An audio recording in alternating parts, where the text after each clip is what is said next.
алыстан серпіп, жүректен тербеп, шымырлап бойға жайылған хиуадан шауып, қисынын тауып,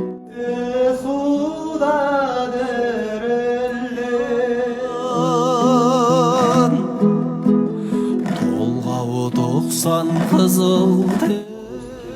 нұрын сырын көге көкіректе болсын көз, көңілі айна басында ми жоқ, өзінде ой жоқ, күлкішіл керең наданның, көп айтса көнді, жұрт айтса болды, әдеті надан адамның.